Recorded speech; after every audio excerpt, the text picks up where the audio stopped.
No death is easy and no death of a parent or a spouse is easy, but there is so much negative stigma attached to suicide that unfortunately you don't get to grieve the way you would like to or that you should be able to. Every time you say it, you also take on the guilt and the shame of the person who died, even though the only one who knows why they did it is the person who's no longer with us.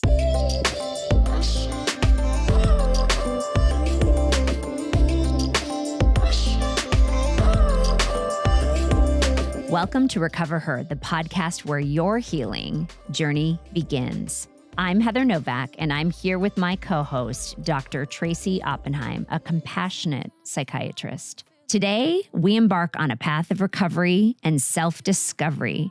We are dedicated to inspiring each and every one of you to overcome your struggles and live your best, most fulfilling life. Your recovery starts now, and we're here with you every step of the way. It's only up from here, 'cause there's no one else that's me. I'm unbreakable. Welcome back to recoverHER podcast. Today, we have a very special guest, Sarah Hawken Hale. I love you. We grew up together. You grew up in this incredible family who really stepped up to the plate and helped raise me.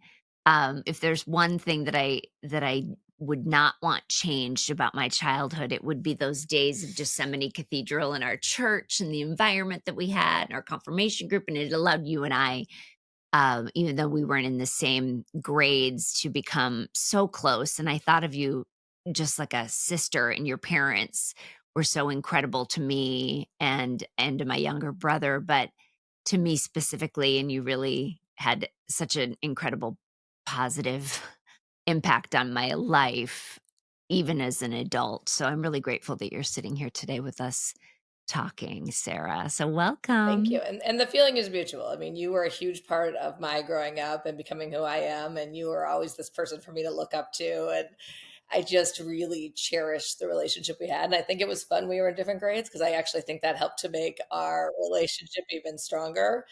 And as you mentioned, we had our safe haven of going to our church and a wonderful community there. And then got to share in all things growing up with our soccer and our cheerleading and all kinds of fun stuff. And so many happy memories. But I do have such strong memories. And I loved having you as kind of like a surrogate big sister. And I really appreciated that. Yeah, those sleepovers and that house you had, your home was filled with a lot of love and a lot of laughs, your older brother and his friends, but your parents.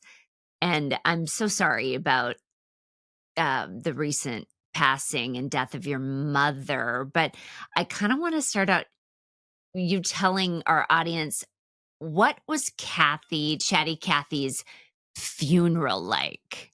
If you can say a funeral was happy, my mother's was.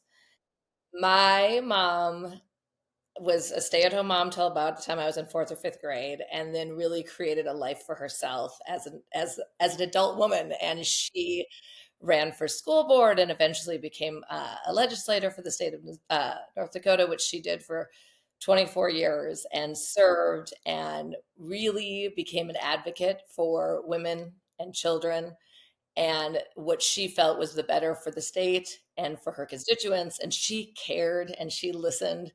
And on top of all that, she was super fun and always up for a good time. She used to say, "I'll sleep when I'm dead." And she lived that way. And truly think made everyone around her feel special. She never forgot a birthday, never missed a birthday post, would scrapbook pictures from when she was growing up in Fargo of her friends for each and every birthday, made it to any reunion of her college friends or her sorority sisters or her high school potluck.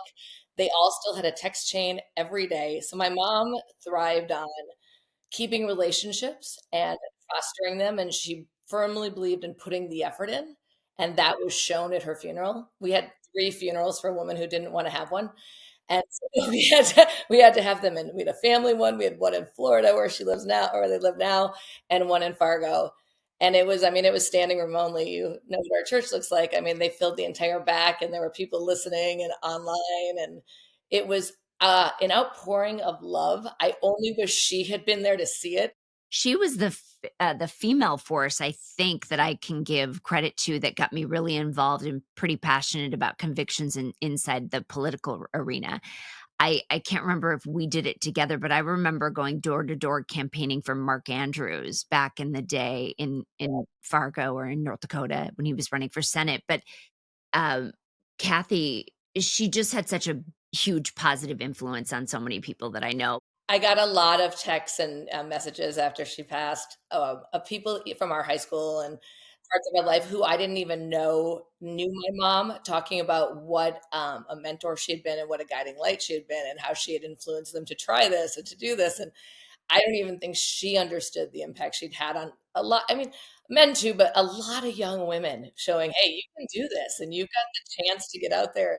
I'm curious with all this love that you grew up in, Sarah, like what were you thinking? What were you trying to create as you stepped into your own adult life? Well, I've always said my brother and I say we won the lottery when it came to parents, and I firmly believe we did. I couldn't have had a better upbringing. I never had to worry about anything in life. My parents were there, they were supportive, they were at every game.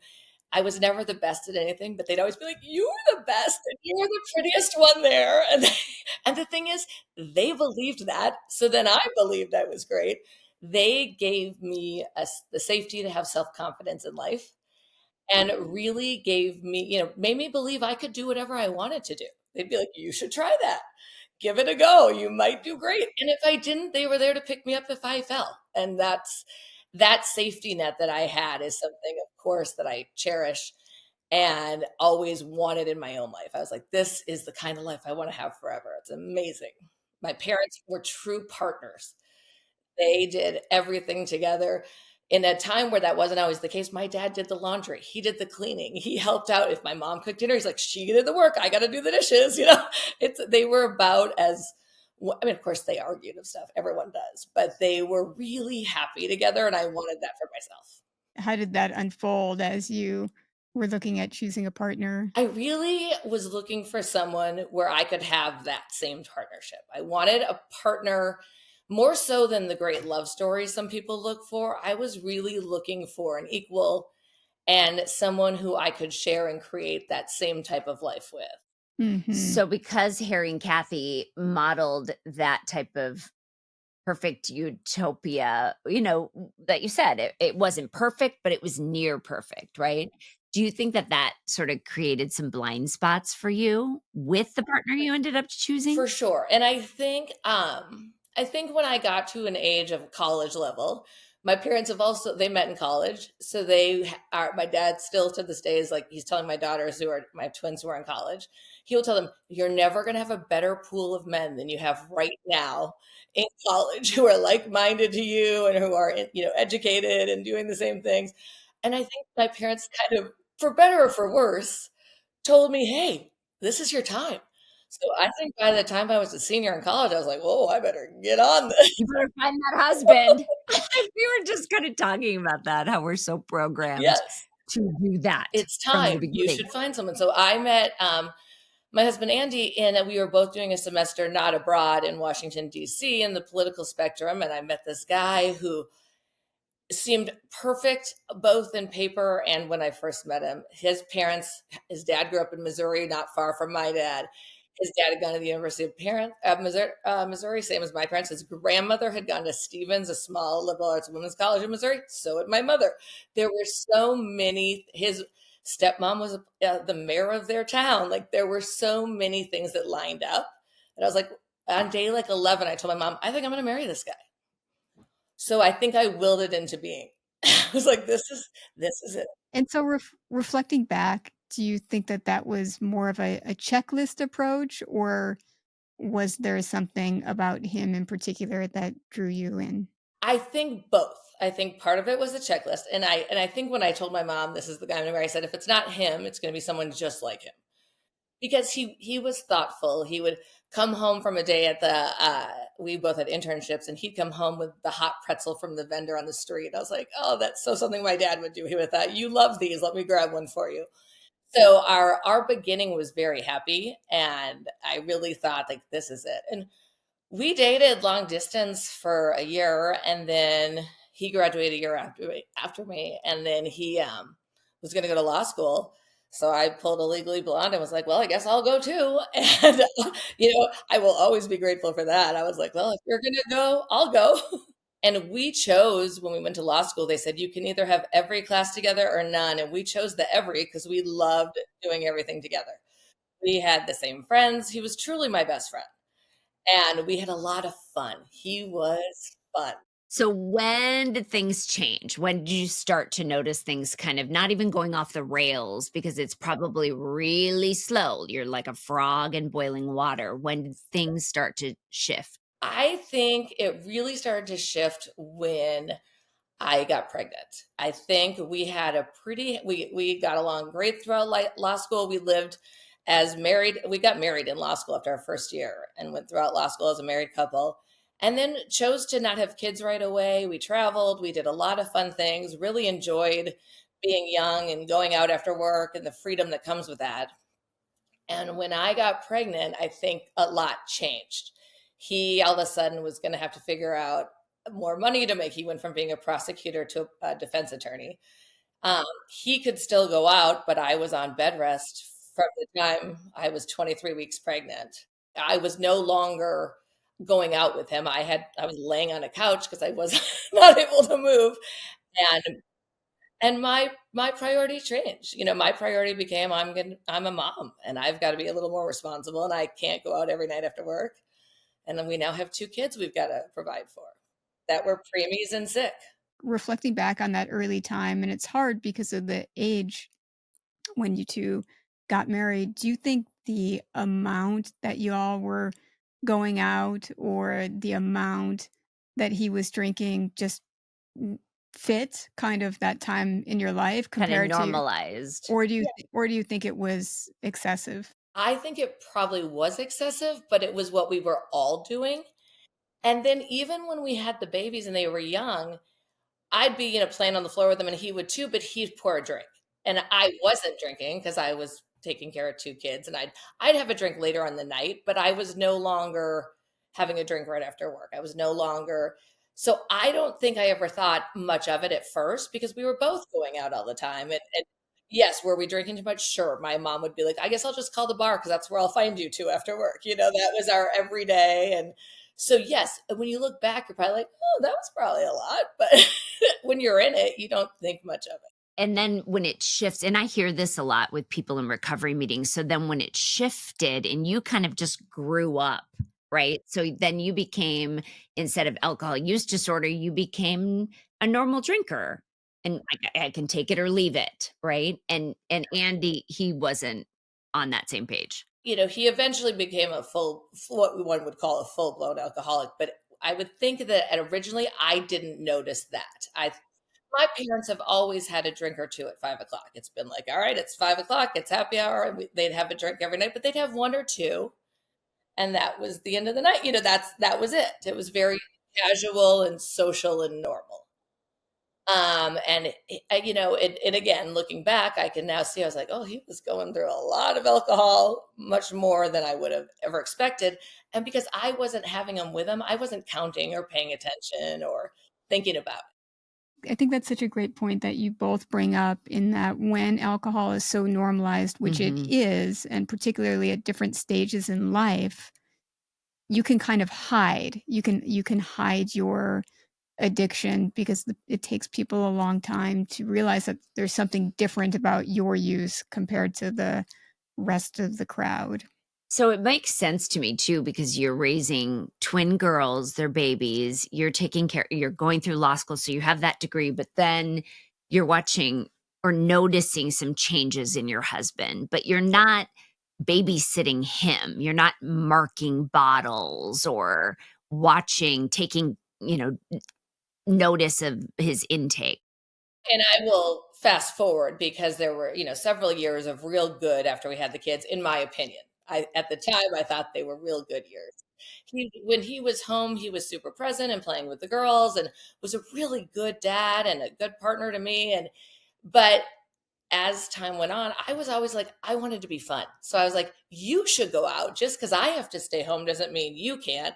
And I encouraged him to go. So you're a little bit of a Yes, pusher. I was like, somebody should be having fun. Let's, get out there. And so it never really bothered me when I'd be like, because I was like, oh, you're going to stay after work and have drinks. You should do that. Somebody should do that. And he was still home and present. So that went on and went on. And then I would say probably around the time the girls were about 5 or 6, that's really when I noticed the major shift. Is he was drinking more. He had added gambling into the mix and was spending a lot of time at the casinos, which again was something we like to do together. We like to go to Vegas a couple times a year. I like to go to the St. Louis boats every once in a while for fun, but more of like, this is my activity for tonight. I'm not going to go weekly and play in poker tournaments. And he was playing online all night long. He was playing all the time. And it started, that was really what I thought the major problem was honestly his gambling. His gambling is what I noticed first. That was a red flag to me. I was like, this is excessive, because he would play in these poker tournaments where he'd be gone all night long, and it'd be a day, and then it'd be 2 days. Kind of hard to show up for work and maintain your normal life. And I found myself lying for him. He I wouldn't see. show up to things for the kids or events where all the parents were there, and I'd say, "Oh, he had a trial or he got stuck here." I Mhm. never said, "Oh, Mhm. he's at the casino." Mhm. Yeah, That didn't fit into the image I wanted. The that's narrative, not the right. narrative. And then Sarah, we all have different roles in our relationships. In terms of the finances, were you involved in the day-to-day finances? Meaning, could you see a change based on his gambling habits? I never learned what the value of a dollar was. I just didn't know. As long as I was told I could spend what I wasn't overspending, but I never worried about it. And he took the traditional role in my mind of my dad had always done the finances and my husband did all the finances. So I didn't know. And this is one of my biggest regrets. And it's one of it's been one of the most large impacts since my husband's death, is dealing with the finances, because I knew nothing, nothing. I don't think you're terribly unique No. with not there are many women that just simply do not have financial independence. They don't understand the game. They're not really even interested, to be quite honest, because Mhm. it's just the role that you take on, right? That he takes care of the money, he pays the bills, he'll take care of me. And then when that kind of goes off the rails, you're left with an awful lot on your plate as a mom. This is one thing I tell my girls all the time. I'm like, you need to know for yourself. And it's okay to split tasks and chores and that kind of thing, but you both need to be involved with what's happening in your finances. I was not, and I have paid for it dearly. So it's definitely something that I didn't notice. And I can say that things started to happen where, like, I saw like a credit card bill that came, and I was like, "Oh my gosh, we're really in debt." Or and my dad taught me, he did teach me, you never charge anything that you can't pay off at the end of the month. So you don't ever keep a balance on your credit card, right? Like, you spend it and then you pay for it at the end of the month. And I was raised that way. So when I started to see these, I was like, "Oh, we got to watch it. Like, what do we need to cut? We need to figure this out. We need to," he'd be like, "Oh, we're fine. We're fine." Was he angry and defensive about it, or was it more like, "No, no, don't worry about it"? Yes, and as I learned later, he told me he basically every word out of his mouth was a lie to me, but he would assure me that everything was fine and I was being ridiculous, and he would let me know if we couldn't spend something, or he would say everything's fine. This is what I'm doing. It's all covered. So now today with all of, the new languaging that's out, that's the true definition of being gaslit, Yes. Yes. right? Okay, so then what happened? So it got worse and worse, and I started to. This is when red flags start to come up in your head, and you notice one thing, and you notice another, and I started to feel like there's more going on here, and I confronted him. I asked if he was having an affair. I asked him if something was going on, and again he assured me. He looked me dead in the eyes and said, "There are terrible things I've done to you, but I have never cheated on you." And I was like, okay, well, we got to figure out what's happening. And it just got worse. He would be gone for 2 weeks at a time sometimes, or like I couldn't reach him. And then he would just show back up at home. I didn't know at the time. I knew that he was gambling, and when you gamble at some of these hotels, you get free rooms, like the Four Seasons here gives you free rooms. I think he was living back and forth. I then learned that he probably cheated on me for the whole 10 years. So I think there were lots of women in the picture. I didn't know, and I believed him when he told me he wasn't cheating. And when he came home, he was loving and happy and acted like he hadn't been gone. And it got worse and worse, and he wasn't seeing our kids. And so I tried kicking him out, and that went south because he didn't see the kids at all. So I said, well, you need to come back home and live in the guest room, and we need to figure this out because you've got to see your children. They are asking for you. They want to see you. And Sarah, I also want to say for anyone listening right now that is thinking, well, I wouldn't have missed that, or I would have done things differently. That is total horseshit. So Mhm. I hope that you have worked through any shame that might come up for you around this, because we are all capable of living in the fantasy that we want. I don't know about the cheating at this time. So this is still just, I think it's drinking and gambling. So I'm like, you got to get your shit together. Let's figure this out. And again, I loved him. I thought, we could get through whatever this was and we would come out on the other side. He was having a midlife crisis. I didn't know. His mother ended up killing herself through physician assisted suicide. And that really sent him on a downward spiral. That's kind of that was the beginning of the end. And he really went off the rails. I had the police come to my house one night at 3 a.m. and they said, we found his car stripped and burning on the side of the road. And I literally just said, was he in it? And they were like, no. And I just shut the door. And then they rang the doorbell again. They're like, don't you have questions?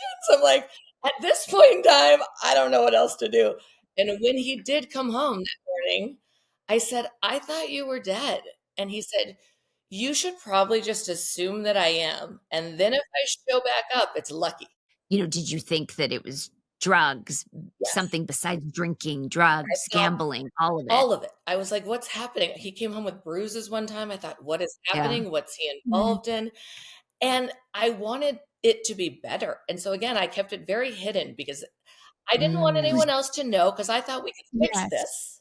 I was just going to God, I ask love that. you so Yeah. much. I was just going to ask that. So in at that time, were you telling friends? Were you talking to your Oh, family, or were you just keeping it so all under wraps? scary. I had like one or two friends who I didn't tell the whole truth to, but who knew parts of it, parts I felt safe sharing. And I had a night where he was supposed to pick up the kids at a friend's and didn't show up. And so I had to tell the friend, well, we're going through some stuff. I don't know what's going on with Andy. So I had to start being honest with people. And when I finally did eventually tell him, you have to leave this house, this is not help. I was crying to myself to sleep every night because I thought, what did I do wrong? Like, what happened? What life did I not create for him that he is so unhappy that he's out doing whatever the hell he's doing? Yeah, And I Mm, just and thought, today that not, that has nothing to do with you yes. whatsoever. Which is easy Okay. to say, but when you're living in it, you're like, I really am absolutely. trying so hard. And we have this beautiful life and this beautiful family. And again, when he was around, even in the midst of this chaos, he was great. He'd come in and be So like, let's go to gregarious. dinner. I'd be like, what is Yeah. wrong with you? Mhm.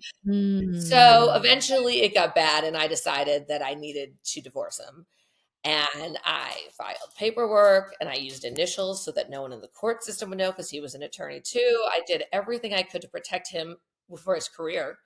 I made it very not public, and he never participated in any legal proceedings. He refused to show up. He wouldn't sign anything and just never allowed it to go forward. And he would go from being like psycho to me and saying, I can hide all the money, you'll have no idea where anything is, to, we don't need to get divorced. This is going to be great. I love you. And I'd be like, what's happening? And then I did find out about the cheating 6 months before he died. Somebody sent me a picture of him with a woman. And it was horrible. I was like, I don't know what to do with this because now your worst fears are true. And so everything I pretended wasn't true was. And when I confronted him, he became very honest about it. And he kind of became very open and told me everything that had been going on and how it had nothing to do with me and that he had been living just so many different lives and mean, he told me that since he was in high school, he barely ever has said anything true. He lied. He's like, everything out my mouth is a lie, which I found out when we were trying to write his obituary and calling his old high school. Like, even like the team he played on for basketball, he'd lied about, and names of friends he'd lied about. And it was a shock to me to find out how much it was. And when I first found out, that was the first time he threatened to kill himself. I was in Fargo home visiting when I got the pictures, and he said, "Don't come home. It won't be safe for the girls to walk into the house. I may not be here anymore," and sent me a suicide note. And that was in July. He didn't actually die till January, but that was the first threat of the suicide. And that was the first, like, he sent me a full note. And unfortunately, that went on for 6 months. And Sarah, can I back up for a second? When you saw those videos or pictures and you were confronted with that reality, did you accept that immediately, or was there part of you that Oh, yeah. still wanted to push it away? Once I saw the pictures, I was like, that made every glimmer or suspicion you've ever had or anything he wrote away before. Like, I found an earring one time in his car and he made up whose it was. And so I started going back on all of these things that had happened in the past. I was like, oh yeah, this is happening. This is the reality of what's been going on. What a gift, right? Because that's probably when you stopped lying to yourself and to everybody else, why we're sitting here talking today, you sharing this your experience, strength, and hope so that it can help someone else Yes. be strong, live in your true authentic life and self, and be so open and honest. And and I think what you said is that's when I stopped lying to myself. And I think that probably is the biggest thing, is that's probably the hardest person to tell the truth to, is yourself, right? But you don't know that when you're in it. You don't. I just wanted that perfect life that I'd grown up with, and I had the 2 wonderful kids I'd always dreamed of. I dreamed of having twins, and I had them, and I had this husband, and we both had successful careers, and we were just so happy, and that's what I wanted. You asked me about my parents and saying, "Did I tell them?" It took a long time for me to share any of it because they loved my husband too, and often probably was the favorite child, and I didn't want them to be disappointed in him. I didn't want them to think I had failed. I didn't want them to think either one of those things. The day my husband actually died, I called my mother in the morning and I said, "Andy's gone." And they had at that point in time known what had been going on. And my mom said, "Well, it's a good thing you're a widow and not a divorcee."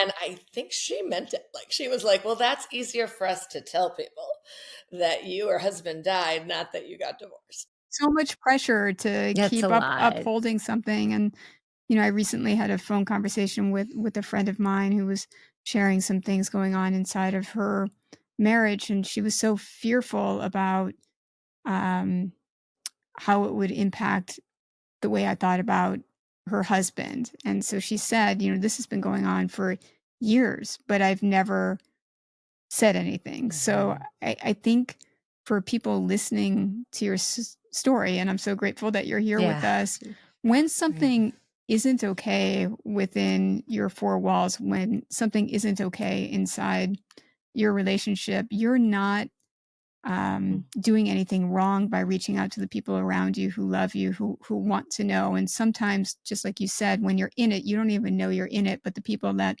love you, who can be objective with you, can help bring the reality home. And I think that's a really good point to make, because when I did start sharing with my core people and my, great best friends, they were supportive and they were there for me and they listened and they offered ideas. And one of my friends is really big in finance. She said, "Let's sit down and figure out what's going on with this. Let's, I got a separate account immediately as soon back when we first started to notice things. That was the first thing I did. I went back to work. I did, they helped me figure out things that I needed to do. And I could have leaned on them. I could have, but I was so worried of how they would feel. And I was protecting my husband still. I wanted him to be accepted and happy. And I kept thinking, well, when he gets better and when we figure this out, I don't want them to look at him different. But it isn't good for you, it's not healthy for you to try to hold all of that in.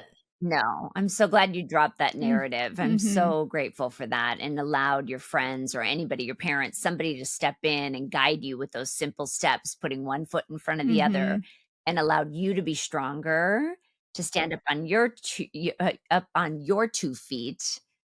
Like you said, go back to work. I mean, all of that takes so much, it just takes so much bravado, bravery, honesty. And it isn't the fairy tale, right? All of a sudden, I'm like, I'm no longer living in this. As I told you, I think it's more like a Hallmark movie, but at least, or a Lifetime movie, but I'm now the star of it. Life has taken some turns, and my husband eventually did commit suicide in January that year, and the week before he died, he had called me and he was kind of at his rock bottom and he asked if he could come stay in our home. And I was out of town and I put some rules with it. I said, you can, but you have got to go to rehab. And I lined up a rehab with his father in Florida and I've got a plane ticket booked. And I said, here's the deal.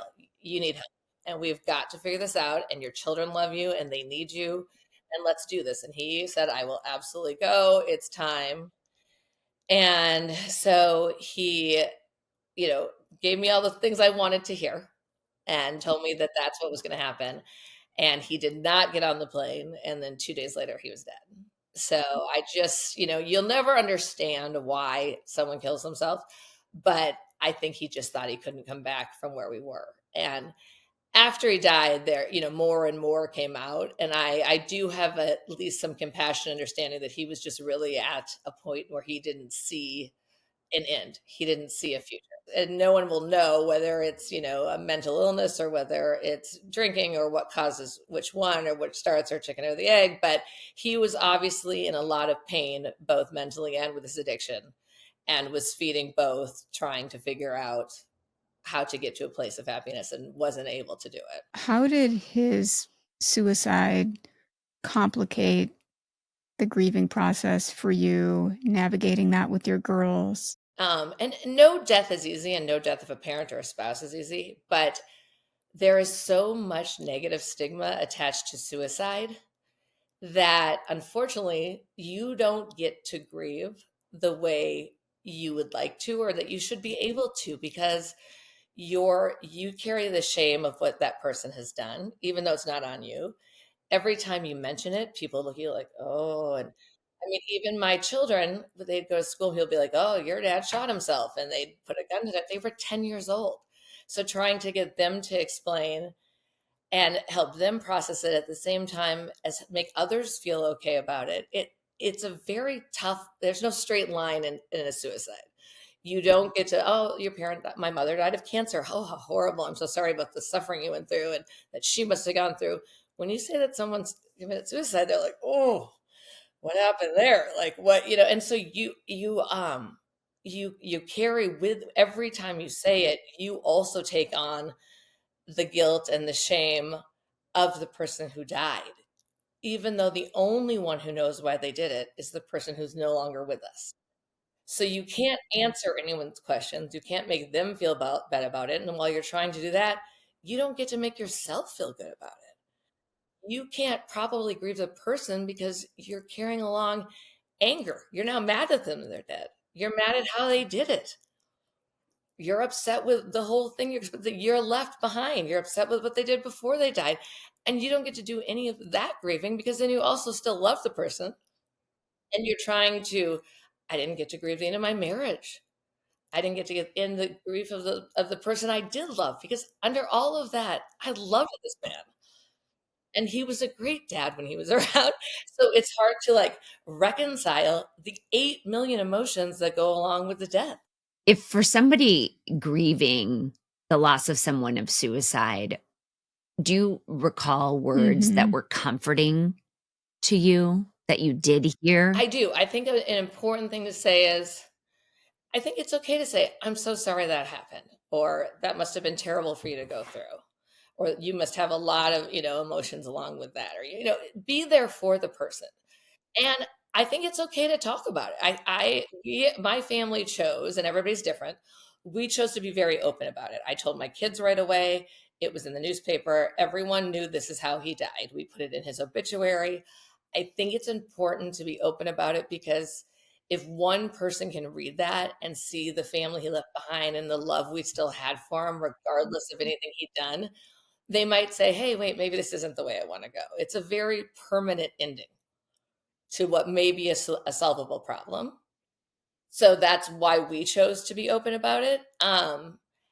And I also know anytime somebody says to me, oh, I'm so sorry that your husband died. How did it happen? I think to myself, why do you follow that up with a question? Just say, I'm so sorry your husband died. But it's like, I don't ask someone if they're pregnant unless the baby is coming out of them. You don't know what someone's dealing with. So I think don't ask the follow-up question unless you want to deal with what the answer is. But people who were there and willing to help me kind of sit in each of my emotions, because that's what I would recommend to somebody who's dealing with this, is you do have to deal with all of them. You got to deal with the anger. You got to deal with the grief. You got to deal with the guilt. You got to deal with the love. You got to deal with the sadness. And they're going to come at different times, sometimes together, sometimes apart, but they're all going to be there. There are days you don't want to deal with it at all, and there are days where you have to. And you have to give yourself the grace to get through all of that. So Heather asked a good question about, what was helpful. How about what were some of the things that people said or didn't say that were hurtful, either to you or to the girls? I think people took it on of how are we going to deal with this, or how are we going to tell our children, or how are our kids going to deal with it, and took it more as a personal on them than on me. And that was hard and frustrating for me, and really it felt like they weren't allowing me to deal with it the way I needed to. And it was my, my burden to bear it, whatever it was, but I needed to be allowed to do that. And I think judgment, are you embarrassed? Are you upset? Are you, do you feel this? Do you feel guilty? Do you think there's more? None of that is helpful to any. It is not. And that's what I would say to people too. You cannot carry the guilt for someone else's actions because you didn't do them. And so so if you put that on the person who is trying to get by the best they can, that's not helpful. I've noticed, and whether it's friends or patients have shared with me that people can get really inappropriate with the questions that they ask. And if you compare it to, say, someone who died of cancer, typically people aren't asking really specific That's right. details related to that death, but somehow, when someone dies by suicide, there's this, they feel like they have this permission to. Absolutely. And you'd be surprised. It's people we were renewing our season passes for the swimming pool, and the person wanted to know all about it. And I was like, just know he's not going to swim this year. I was like, I don't know. I don't feel I need it. My girls looked at me like, Mom. And I was like, they're asking the questions. It is amazing how bold people feel. And when stuff came out about the fact that he'd been having these affairs, and people would ask me questions about them, like they felt like that was their, information. I mean, it's one thing if I want to share it, and I am an open person, and I did share a lot with my friends, but think before you ask some questions. And is your question helpful to the situation? And usually it's probably not, unless the person wants to share it with you. As a mother, how did you teach your girls? Mhm. How did you share with those girls, ingrain into your kids that Mhm. that none of it was their fault? And that's a big thing for suicide, right? Kids think, if I had done this, if I had been better, and did he not love me? And did he not care enough to stay here with me? And on top of that, they have the fear of, am I going to lose my other parent? So you've got trying to help them grasp, and they were 10, trying to have a 10-year-old understand why their parent chose to leave them. And they were embarrassed. They didn't want people to talk about it at school. Even at the funeral, Lily looked at me and said, should I go sit with my class? She didn't want to be up at the front of the school. Her class was going to sing. And she thought, I should probably go sit with them. I don't need to be up here making a big issue who I am. They wanted to pretend it didn't happen. And so helping them grasp that he did love them and that he was sick. I made I was very open about what happened, but I also was like, he was sick, and he was sad, and he just couldn't be here anymore. and trying to help them understand that it had nothing to do with them or what they had done, or even me and what I had done. Because I also didn't want them to think I had caused it, that I had sent him away, that I had made them want to leave. And then try to do all of that at the same time as making sure that they knew that they were safe, that where we were, they were going to be okay. And I mean, every time I'd leave for at the beginning, they'd be like, "What? Don't go." And I'm like, "I promise I will come home." And they'd say, "Well, Dad didn't." And then I'd be like, "Oh, well, that's a lot for us to unpack here." You know? So just trying to reassure them that they were loved and they were going to be there. And my parents stepped in up in a big way. They didn't live here, but they would call the girls every day and they would see them every 6 weeks. And the community I had around me at the school we went to was it, priceless. It's one of those things that was absolutely priceless. We were loved and taken in and helped and given support from so many people that I will never be able to properly thank them for. They lifted us up. They gave us the strength to know that we were going to be okay. We weren't going to be ostracized. We were going to be included in everything still. We were invited on the family trips. We were invited to the dinners. Me separately and the three of us together are still to this day always included in family things, even though it's just the three of us. And I mean, if that's one thing you can do for your friends. Don't avoid them. Be there. Don't avoid your friends when they're going through a tough thing like this, because they may not be ready for you every minute or they may say no, but ask 100 times if you have to, because they do need you and they do need you to keep coming after them. And did I have bad days? Sure. But my friends and family really helped me get through that. And there was a lot to deal with. My finances were in a complete shambles. I found out that he had put us really far into debt. There were 5 credit cards taken out in our names, one in my 10-year-old daughter's name. He had not paid our mortgage in 2 years. He had not paid our taxes in 5 years. Yes. And again, none of it was any money I had spent. Now, I'd lived in the home, but I also thought we were paying our mortgage every month. And I signed taxes every year, so I assumed we were filing them.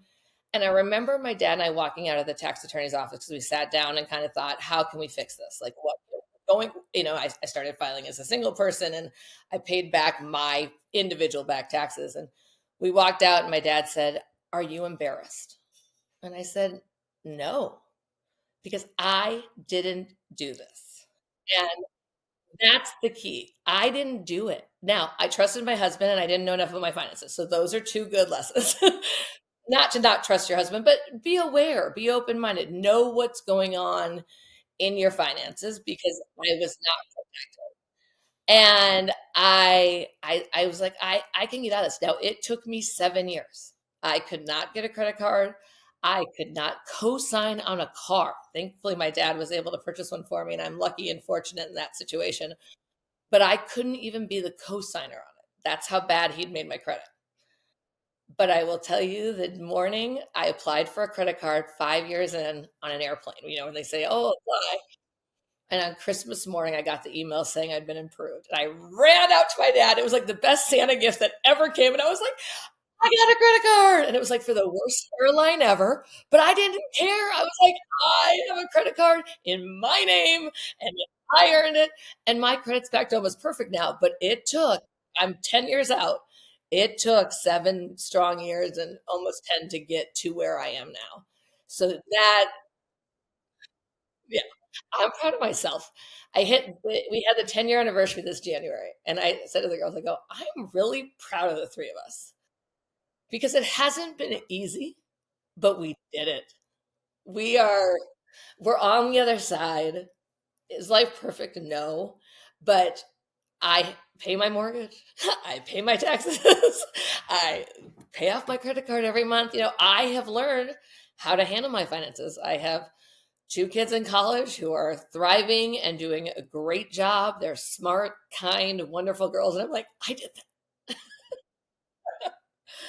And I'm proud of it. I'm really, while I may not be proud of everything I did, how I handled everything before he died, I'm really, really proud of how I've handled it since he died. In what ways do you keep Andy's memory alive, and how do you do that in with the complexities of all that you went through with him, because that's big trauma. And I'm not just saying the trauma related to the suicide, I'm talking the whole Right. duration of the relationship and then having to come to accept what was. How do you balance that?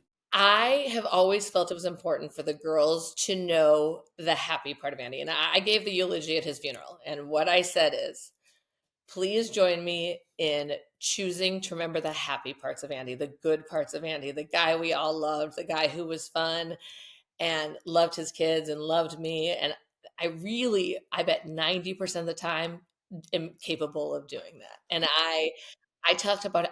I mention Andy every day to the girls. I'll be like, "Oh, your dad loved this show, or your dad would love that, or he'd think that was so funny." And I tell them stories and I show them pictures. I think they feel like they remember him and know him better than they do because I've always kept him present. And I'm a little bit psycho with taking pictures. I take them all the time. And so he is very well documented. So there are pictures of him all over our house. I keep a picture of him in my office. He has been as much of a part of our lives as continues to be as he can be, because there was a lot of good there, and I want that to be the memory. And I've told my friends the same thing. I'm like, I want to tell the stories about him. I want to tell the funny parts. When we're on a trip and something reminds you of him, tell us. Like, I think it's important to keep that happy. Now his ashes are at the end of the street. That's where we've scattered them. And I walk the dogs by there twice a day and I talk to him and I tell him, hey, you'd be so proud of the girls today. They did this at school, or you'd be so happy. And then some days I yell at him and I'm very angry at him. And I say, why would you do this? And I can't believe you. Like, you left me with this. Stupid things break me. I couldn't get the dishwasher installed, and the guys just left it in the middle of the hallway and left the home. And I fell to the ground crying, saying, I can't do this. And I yelled at Andy like it was his fault that he left me because I couldn't take care of the dishwasher. So there are happy times and there are sad times, but most of the time I'm choosing to think of him in the positive light. The whole truth. Mm. It's all of it. And did you, in terms of unwinding that trauma in your body, when you looked at your story, when you had time, when you were able to be settled enough, and I don't know if you participated in therapy or not, but did you see over the years the toll that the relationship had taken on you? I think I'm able to now look back and realize how unhealthy and unhappy I was during those last 4 or 5 years. But again, you don't notice it when you're in it. But looking back on it, yeah, I was taking care of the kids and I was worrying about him, but I was not taking care of myself by any means. Of course, that's also a mom thing. You kind of let yourself go versus anything else around you. But I wasn't. And have I processed it fully? No. I think it'll take forever to get through all of it. But I am much more realistic about it now. What the reality of what I was living in, and I'm able to talk about it with people and say, "Oh yeah, that was a really, I was really lonely and I was really sad." Because when I'm out, I acted very happy. No one would have ever known. We are good at those So masks, aren't good. we? So good. So what's next for Sarah? I am a glass half full person. My dad is, as you know, my children are. We really choose to find the happy in every day, in every situation, even ones that aren't happy. Even when my mom died and I thought it was the end of the world, it wasn't, because I got to be her daughter. I got to, live in that. So I want to continue to be happy. I have a philosophy that I don't say no to anything. So if I'm invited to go somewhere, I go. And I want to continue to do that. I want to continue to be happy. I probably need to start thinking more about Sarah as an individual adult woman more so than Sarah as the mom, because I've been mom, and I'm going to continue to be. I love my kids so much, but and I wish I could go to college with them. If they would let me live in their dorm, I would. If they would just let me enroll there, I'd be clocked in tomorrow. I do need to start thinking about now what's next for me. And I would like to find a partner, and I would like to find somebody to, sharing my jokes during the day and to bounce things off of, and to go do fun things and to travel with and all of those wonderful parts of life. So it's time to start taking care of me, and that's a goal, but it's not what I'm good at. So it's a lofty goal, but I'm hoping to achieve it someday. I say embrace it. Yes, progress, not Yes. perfection. Oh, I like You're worth it. You're You worth are it. worth I like it. that. Progress, not perfection. That is a good way There to you look at go. it. And things become overwhelming, and so it's important for me not to become overwhelmed by how big a task I think it is. Just getting my life in order and organized, and finding I like that progress, not perfection. I will remember that. That's good. Yeah. So I think it's important to have my eye on looking forward and not always like I don't want his suicide or what happened to me or what I went through to define me. I am so much more than that, and I think I've proven to myself that I am, and I'm proud of my children, and I'm proud of what I've done, and hope that I can continue to do that in the future. And as I mentioned, every year on Andy's death, I post about suicide because I would like to advocate for more people to realize that there are other options, and that I try to show forgiveness, to show people that you may not think you are forgivable, but you are. Your family loves you, your friends love you, and there is a light at the end of the tunnel. There's very little you could do for a person to completely cut you out of their lives forever. There is hope, and there is a way to get to the other side. You said in your group meetings, you'll see people who have gotten to the other side and who have reached that moment, and it's there. And I want people to know that I would give anything to have him back, even through everything we went through, and in whatever capacity. There was nothing that would have made me never stop loving him completely. I think that's important for people to hear, and suicide hotline 988, and also we have really effective treatments in psychiatry, and it's just, a temporary solution, permanent solution to a Temporary temporary problem. problem, and sometimes people have so much guilt even talking about the fact that they are having suicidal thoughts, and I encourage everyone to talk about that. It's just an indication that you're suffering and you're looking for solutions to get out of pain, and there are other solutions we can help you find that don't involve you ending your life.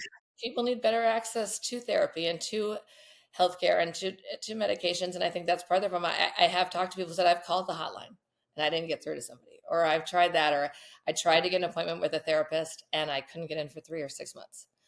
And that's hard. I mean, so we say, oh, it's a temporary problem, but it's not. Like, if you can't get help, the more help we can provide for people, both with mental health and addiction, because again, I think they so often go hand in hand, and it's important. And obviously, something I worry about with my own children. When Andy died, I stopped drinking at home. I still like to drink when I go out, but I made a rule for myself that I don't drink at home, because I just never wanted them to worry that I was also going to have that problem. So I've tried to give them a comfortable relationship with alcohol so that they can know that just because your dad was an alcoholic doesn't mean you're going to be. I will take them to Vegas when they turn 21. Just because your dad was a gambling addict doesn't mean you will be.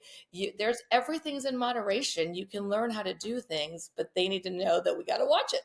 Yeah, Yeah, and I I just love think how open and honest you are, and having that dialogue mhm. does make a huge impact on the kids we're raising. Me, I'm unbreakable, unstoppable.